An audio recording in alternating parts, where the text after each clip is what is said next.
Bismillahirrahmanirrahim. Assalamualaikum warahmatullahi wabarakatuh. Innal hamdalillah nahmaduhu wa nasta'inuhu wa nastaghfiruh wa na'udzu billahi min shururi anfusina wa min sayyiati a'malina. Man yahdihillahu fala mudilla lahu wa man yudlil fala hadiya lahu. Asyhadu an la ilaha illallah wahdahu la syarika lahu wa asyhadu anna Muhammadan abduhu wa rasuluhu la nabiyya ba'dah. Amma ba'd. Kaum muslimin yang dirahmati Allah Subhanahu wa taala, mari sama-sama kita bersyukur kepada Allah dengan mengucapkan alhamdulillahi rabbil alamin. Salawat dan salam kepada Nabi kita, Nabi besar Muhammad sallallahu alaihi wasallam. Sebelum kita melanjutkan pelajaran kita, yaitu surat Al-Adiyat, mari sama-sama kita membacanya terlebih dahulu. Kita baca bersama-sama ya. Anda baca, antum baca semua. 1, 2, 3. A'udzu billahi minasy syaithanir rajim. Bismillahirrahmanirrahim. والعاديات ضبحا فالموريات قدحا فالمغيرات صبحا فأثرن به نقعا فوسطن به جمعا إن الإنسان لربه لكنود وإنه على ذلك لشهيد وإنه لحب الخير لشديد أفلا يعلم إذا بعثر ما في القبور وحصل ما في الصدور إن ربهم بهم يومئذ لخبير. Alhamdulillah. Silakan dibuka bukunya halaman 73.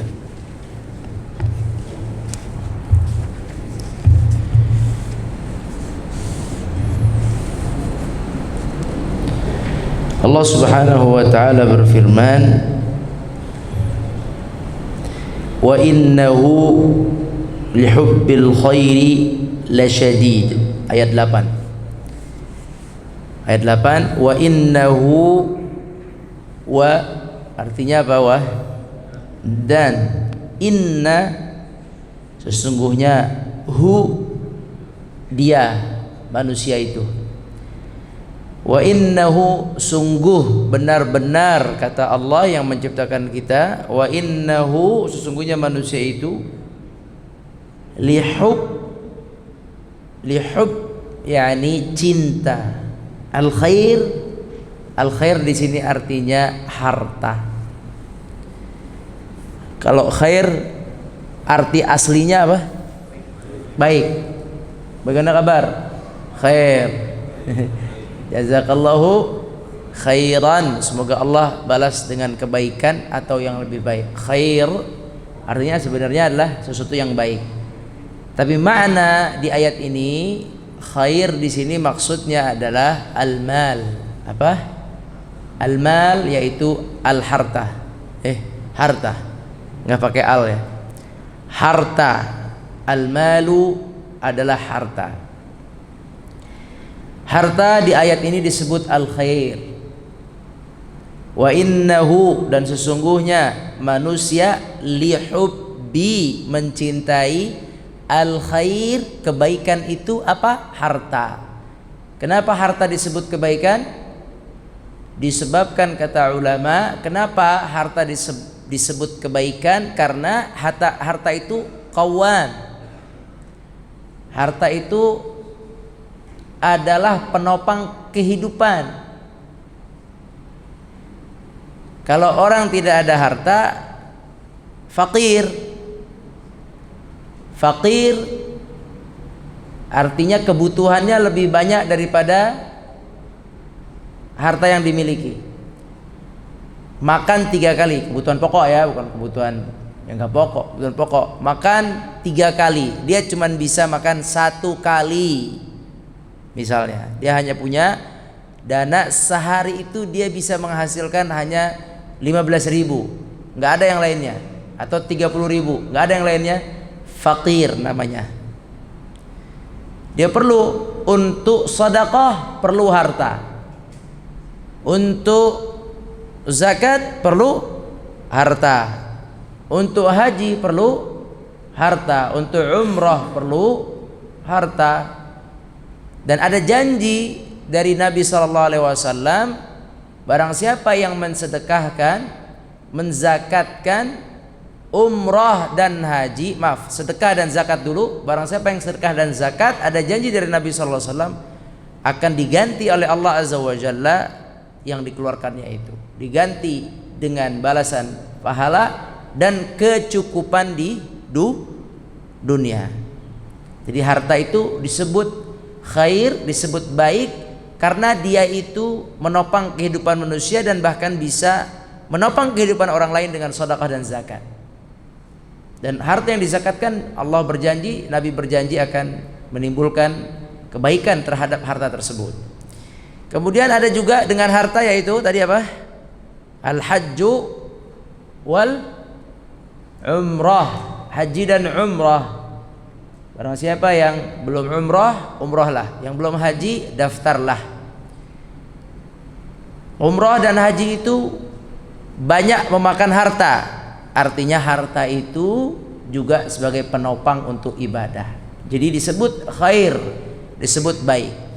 Dan harta yang dikeluarkan untuk haji dan umrah itu justru ya, kalau kita keluarkan 25 juta, 30 juta, 40 juta atau 100 juta untuk haji atau 200 juta untuk haji, Nabi SAW mengatakan al-hajju wal umrah yanfiyanil faqra wadh-dhunub. Barang siapa yang mengeluarkan harta yang banyak karena untuk keperluan haji dan umrah, dijual tanahnya mau umrah, jual tanahnya mau haji, bukan jual tanah mau beli rumah, boleh, maaf muskilah, boleh ya, boleh nabung mau beli rumah, boleh nabung mau beli tanah, boleh. Tapi kalau antum nabung untuk haji dan umrah ratusan juta keluar, ya, Nabi berjanji yanfiyanil faqr, maka pulang dari sana nggak akan kena kefakiran, nggak akan jadi orang yang kekurangan. Janji dari Rasulullah SAW. Tapi kalau dia nabung, dia belikan mobil, dia belikan rumah, dia belikan yang lain-lain, dan dia mengabaikan haji dan umrah, bisa jadi satu saat dia jadi orang fakir. Dan ini banyak contohnya, banyak contohnya. Dia punya rizki, dia utamakan hajat tahsiniyat dunia. Tahsiniyat itu adalah yang bukan pokok, sekunder. Jam, HP 25 juta, 20 juta, tahsiniyat ya ikhwah. Kemudian mobil, baik bekas atau motor atau baru, terserahlah. Kemudian motornya ganti lagi, besok keluar model baru, tuker tambah lagi, terus begitu aja. Dia tidak pedulikan haji dan umrah, padahal ada hadisnya, tabi'u bainal haji wal umrah. Antum tuh sering-sering berangkat umrah gitu. Tabi'u itu maksudnya ikuti. Hari ini umrah, tahun ini umrah, tahun depan enggak, tahun depan lagi deh, enggak, 3 tahun lagi gitu. Ada targetnya umrah itu. Tabi'u bainal haji wal umrah. Atau haji itu ada targetnya. Kalau haji sulit berarti umrah. Mudah-mudahan saya per 5 tahun bisa umrah. Begitu. Tabi'u, ikuti antara satu umrah dengan umrah lagi, antara haji dengan haji lagi, begitu. Kemudian Nabi SAW juga bersabda, al-umratu bainal umrah kafara lima bainahuma. Antara satu umrah dengan umrah lain diikuti, karena dia sebagai penghapus dosa, pembersih segala dosa sehingga ringan.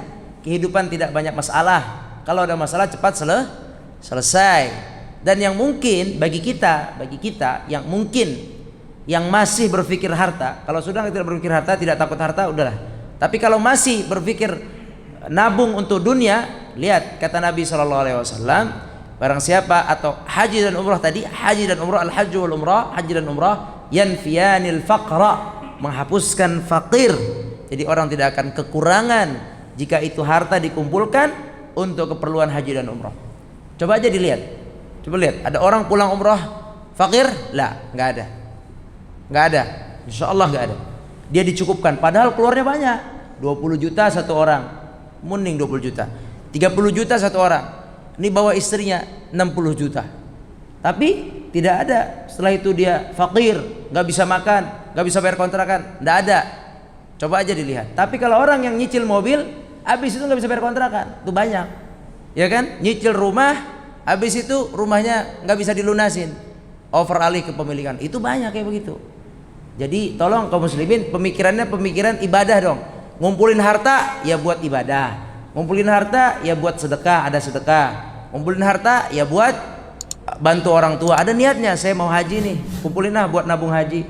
Buat anak sekolah boleh, mendidik anak yang baik-baik, bayar guru yang bagus buat anak, cari sekolah yang berbobot buat anak, yang gurunya mulia, gurunya ikhlas, cari baik, nggak apa-apa. Tapi untuk tahsiniyat, apalagi modif mobil, modif motor yang jutaan, modif rumah harus begini, estetik. Ittaqillah Yohanes, takutlah kepada Allah Subhanahu wa taala. Jadi dia sebenarnya al-harta lagi. Al-mal huwa khair. Mal atau harta itu khair, baik, karena bisa menopang kita untuk hidup dan ibadah. Bahkan kita bisa menopang orang lain, membantu orang lain biar bisa ibadah dengan harta bil mal. Tapi kaum muslimin rahmati Allah Subhanahu wa taala, dia itu kalau dicintai berlebihan enggak baik.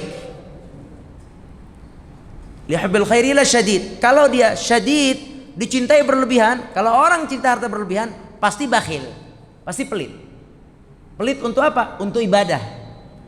Tapi boros untuk yang gak penting. Coba aja lihat, orang yang cinta harta berlebihan, apa tadi? Akan terjadi boros terhadap yang tidak penting, bakhil terhadap yang manfaat. Coba aja.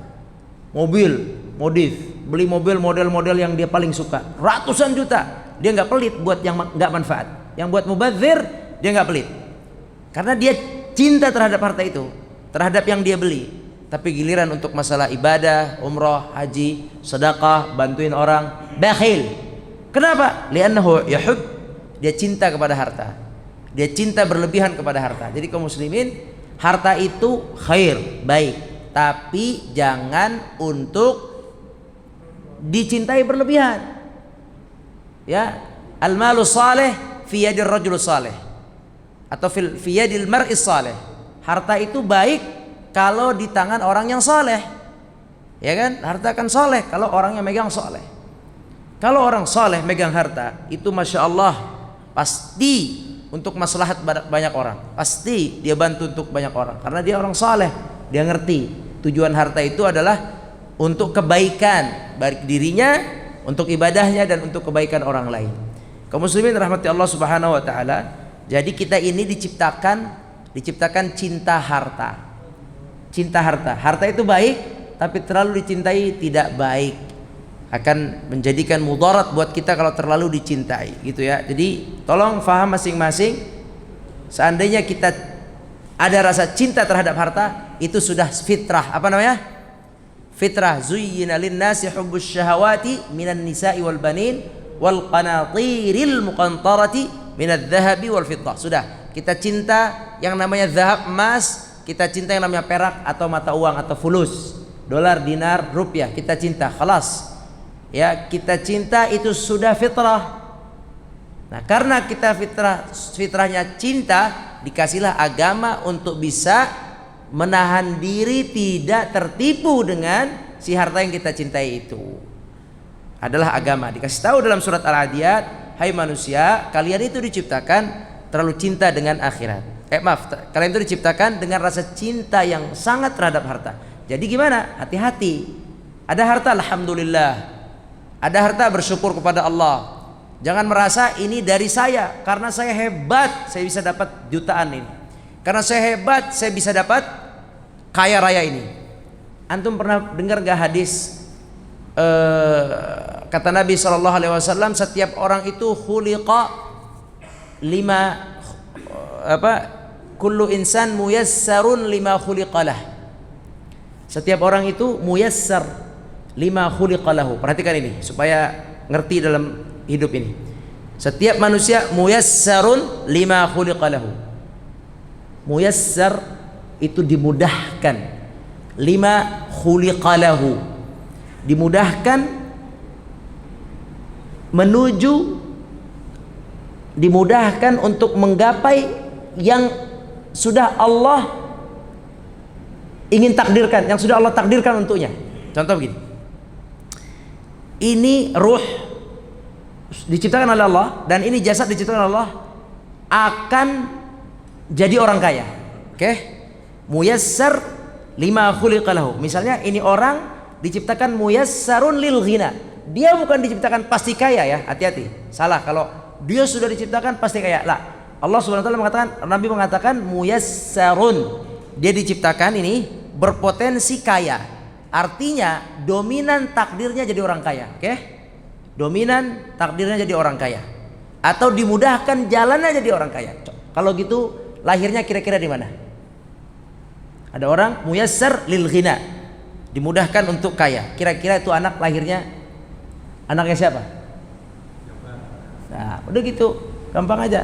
Berarti dia akan lahir di tengah-tengah orang yang kaya raya. Anak sultan, anak pembisnis. Li'annahu khuliqa, dia diciptakan muyassar lil ghina. Dia diciptakan, memang dia diciptakan oleh Allah dengan takdir yang dimudahkan untuk menjadi orang yang kaya. Oke, paham? Muyassar. Yang satu muyassar lil faqr misalnya, atau lil maskana. Dia itu diciptakan dengan muyassar, dengan dominannya adalah dia akan hidup miskin. Kira-kira di mana dia lahirnya? Jangan di rumah kita lagi. Subhanallah. Di mana lahirnya? Ya, lahirnya di seorang ayah dan ibu yang miskin. Oke? Bisa nggak milih antum? Anda mau lahirnya di Raja Salman aja dah, cucunya Raja Salman. Hah? Enggak usah sekolah kalau jadi cucunya Raja Salman, enggak usah sekolah Syekh. Duduk aja duduk. Enggak bisa. Muyassar itu dominan. Ada sebuah unsur yang sudah Allah kasih dominan, begitu dia jalannya akan mudah. Dia dominannya jadi orang kaya, oke. Dominannya orang fakir, oke. Dominannya orang yang tengah, udah tengah. Tapi pertanyaannya, apakah yang sudah dominan kaya dia nggak akan bisa jatuh miskin? Bisa. Ada jalur dia, walaupun dia diciptakan dominannya adalah orang yang dia akan kaya, tapi bisa dengan izin Allah. Kalau dia tidak menjalani dominannya ini dengan baik, dia bisa fakir, dia bisa jatuh fakir, atau dia melanggar hukum Allah, atau apapun dia bisa fakir.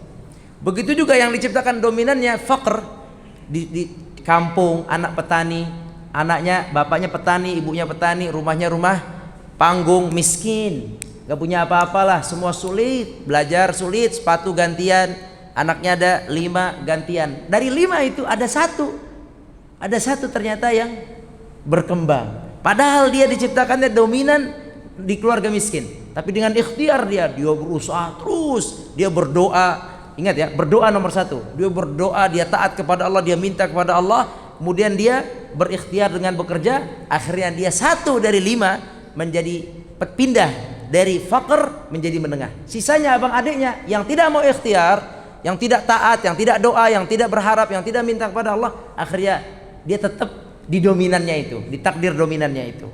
Nah, yang mereka yang satu menjadi menengah, itu juga takdir juga, tapi dia ambil ikhtiar itu. Doa itu ikhtiar tapi sudah ditakdirkan. Kalau kita ambil jalur doa, keluar hasilnya. Kita ambil jalur ikhtiar, keluar hasilnya. Itu juga ikhtiar kita, takdir. Kita ambil jalur itu, begitu. Nah, yang satu dia ambil jalur malas. Ya, jalur malas. Itu takdir juga, cuman dia ambil jalur malas. Ikhtiar tuh milih. Dia milih yang malas. Yang 4 ini akhirnya tetap jadi fakir di kampungnya. Dan ini fakta banyak seperti ini. Faktanya banyak seperti ini. Dia kalah dengan gangguan setan, dia malas, nggak mau belajar agama, nggak mau takwa, akhirnya dia hidup seperti itu. Muyassar lil faqr, akhirnya dia hidup dengan fakir karena dia tidak ada doa, tidak ada ketakwaan, tidak ada tawakal, tidak ada minta kepada Allah, akhirnya begitu. Yang satu lagi muyassar lil yang satu anak yang satu ini beda. Dia berdoa, dia ikhtiar, dia minta tolong sama Allah, dia infak, dia umrah. Akhirnya Allah angkat dia mudah menjadi tengah atau menjadi kaya. Jadi bisa. Sama juga seperti gini. Ya. Sama dengan muyassar lil jamal. Ada orang yang diciptakan dominan ganteng. Udah emang antum udah begitu. Dikasihnya ganteng. Udah begitu. Ada yang satu lagi muyassar lil qubh, afwan. Semua ciptaan Allah. Diciptakan dominannya nggak ganteng, tapi dia berusaha untuk ganteng, bajunya yang cakep ya kan, pakai dasi, keren lah rambutnya, akhirnya lumayan lah. Tapi muyassarnya dia nggak ganteng. Yang satu lagi muyassarnya ganteng. Bisa nggak orang yang muyassar ganteng? Dia diciptakannya memang dominannya ganteng, jadinya jelek buluk bisa aja, dia nggak rapi, berantakan, bisa aja. Ada juga orang ganteng tapi nggak rapi kan, yang padahal ganteng tuh tapi jadi tukang, misalnya tukang bangun rumah, ini sebenarnya ganteng tampangnya tapi jadi tukang sampah misalnya. Memang ya sudah qadar, tapi intinya muyassar. Seseorang ini muyassarun lima khuliqa lahu. Seperti itu. Orang yang dimudahkan dalam jalan Islam, kira-kira lahirnya di mana? Dimudahkan jalan masuk surga, di mana lahirnya? Di masjid. Lahirnya di keluarga yang mana maksudnya? Orang soleh, keluarga orang soleh, ya, atau keturunan nabi, atau keturunan ulama. Nabi itu muyassar, memang diciptakannya untuk menjadi nabi, dipilih oleh Allah jadi nabi. Kan kita nggak bisa minta, itu udah pilihan, sudah dibuat begitu oleh Allah Azza wa Jalla. Para sahabat juga udah dipilih, jalurnya jalur dimudahkan untuk masuk surga. Jadi diciptakan di mana? Diciptakan di keluarga yang soleh dan solehah, negara yang Islam. Terus kalau tempat kerjanya dijalurkan Allah, tempat kerjanya yang soleh, di masjid, di Telkom yang dekat masjid. Sudah muyassar, bersyukur kita muyassar. Ada orang yang muyassar, yang jalannya itu dominan, dia diciptakan jalurnya itu qadarullah, emang muyassarnya ke kufur, kepada kekafiran. Kata Nabi SAW tadi itu muyassarun lima khuliqa lahu. Dia dimudahkan jalannya ke kufur, tapi Allah nggak akan zalim. Allah nggak akan zalim. Allah nggak akan zalim. Ya, di mana dia akan diciptakan oleh Allah kalau dia muyassar kepada kekufuran? Di mana? Orang tua mana maksudnya? Orang tuanya gimana? Keluarga yang muslim atau kafir? Kalau dia diciptakan ini dengan Allah menciptakan dia muyassarun, dia dominannya jalan yang dimudahkan bagi dia jalan kepada kekufuran. Dari mulai lahir, di mana dilahirkan? Di keluarga mana? Kafir. Kafir. Tapi apakah dia tidak mungkin masuk Islam? Mungkin. Dulu sahabat juga diciptakannya di jahiliyah awalnya, di tanah jahiliyah yang penuh kekufuran, kesyirikan. Tapi mereka pada akhirnya memilih jalan iman. Ada yang memilih dari awal seperti Abu Bakar, ada memilih yang di akhir, Abu Sufyan radhiyallahu anhu. Ada yang memilih setelah Nabi wafat. Ya, tapi mereka memilih akhirnya jalan Islam. Begitu juga sebaliknya, yang muyassar, yang dimudahkan untuk masuk surga, jalan taat, lahir dari sulbi, dari air seorang nabi, tapi kemudian sang anak memilih kekufuran. Yang salah anaknya memilih kekufuran, padahal sudah diciptakan oleh Allah dari jalur yang dimudahkan menuju surga. Siapa itu? Anaknya siapa? Nabi Nuh alaihissalam. Sekarang antum ngaca aja masing-masing. Antum muyassarnya kemana? Antum muyassar ke iman, jalanin, jangan digeser. Istighfar kalau digeser. Udah jalanin terus. Alhamdulillah anak terpilih pengurus masjid, jalan. Alhamdulillah anak Allah pilih jalan anak ini jadi guru Quran. Alhamdulillah jalan Syekh. Ni'mah. Kalau tidak muyassar ke sana, nggak bisa. Jadi kecuali dengan upaya yang berat dan doa, maaf bukan upaya, kecuali dengan doa yang kuat baru bisa. Karena doa itu adalah upaya nomor satu. Antum muyassarnya mana? Ana muyassar jadi orang yang tengah, nggak kaya, nggak miskin, syukurin. Silakan berdoa yang banyak kalau ingin ditambahkan oleh Allah. Ikhtiar yang banyak, syukuri. Karena ada orang yang muyassar faqr, dia diciptakan faqr, dia udah usaha terus, tapi usahanya tetap faqr. Ya, atau usahanya kurang doa. Pokoknya semua, lihat ya, semua yang diciptakan muyassar faqr bukan berarti dia akan hidup sampai mati dalam kefakiran. La. Abu Hurairah radhiyallahu anhu diciptakan muyassaru faqiran. melihat dari kisahnya, beliau itu kisahnya radhiyallahu anhu fakir dari kecil sampai Nabi wafat baru mulai beliau rezekinya terbuka. Setelah Nabi wafat, manusia yang paling banyak menyimpan hadis siapa? Halas. Habis itu Abu Hurairah menjadi pusat perhatian, menjadi gubernur, Allah bukakan rezekinya dengan ilmunya. Awalnya lah kata Abu Hurairah, saya tidak bisa makan dan minum kecuali saya mengangkat barang seseorang. Angkat barang dapat 10.000 makan. Habis sehari begitu aja hidupnya. Itu panjang umurnya begitu. Terus sampai Nabi wafat, dicarilah orang paling banyak menyimpan hadis, Abu Hurairah radhiyallahu anhu. Halas. Dengan ilmunya tadi, berarti ikhtiar beliau dengan ilmu. Dengan ilmu beliau kemudian Allah, subhanallah, Allah berikan harta kepada Abu Hurairah. Jadi kaum muslimin, ini ngomongin harta kembali lagi. Kita muyasarnya mana nih? Antum dominan masing-masing tahulah. Ada yang dominan diciptakannya kaya. Ya sudah kaya, begitu. Kagak pakai kerja juga santai aja, tunggu warisan. Nah, ya udah begitu. Ada yang diciptakannya tengah, bersyukur. Ada yang diciptakannya yang fakir, sabar dan banyak doa. Ana saran bagi yang ingin istilahnya, antum sudah tahu nih, ana muyassar tengah misalnya, masalah harta ya, muyassar tengah. Antum banyak doa, banyak minta, banyak sedekah. Kalau antum ingin dimudahkan lebih dari itu. Kalau ngomongin harta nih ya, banyak doa. Jangan terlalu mengandalkan ikhtiar, karena ikhtiar itu terkadang juga tidak dia. Antum lihat banyak orang yang miskin ikhtiar ingin jadi kaya, nggak kaya juga. Nomor satu adalah doa. Mudahkan ya Allah, minta ya Allah, hajikan saya, umrohkan saya, berikan saya rumah, tolong ya Allah. Gitu dulu. Itu jauh lebih tinggi daripada ikhtiar. Buktinya apa?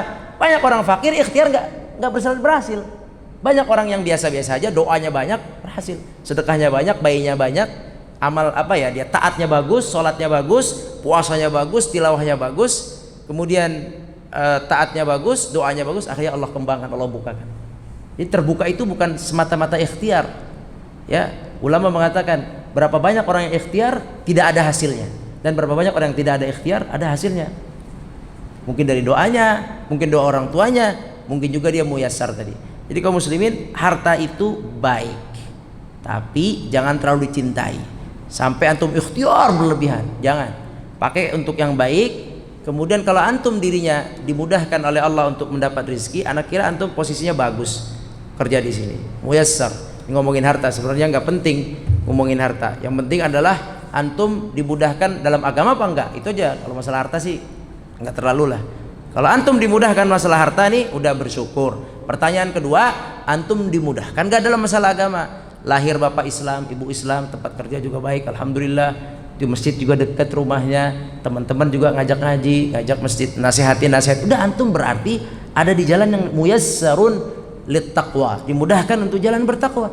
Jalanin terus, kalau bisa dikembangkan. Doakan terus, Allahumma inni, bantu aku biar bertakwa.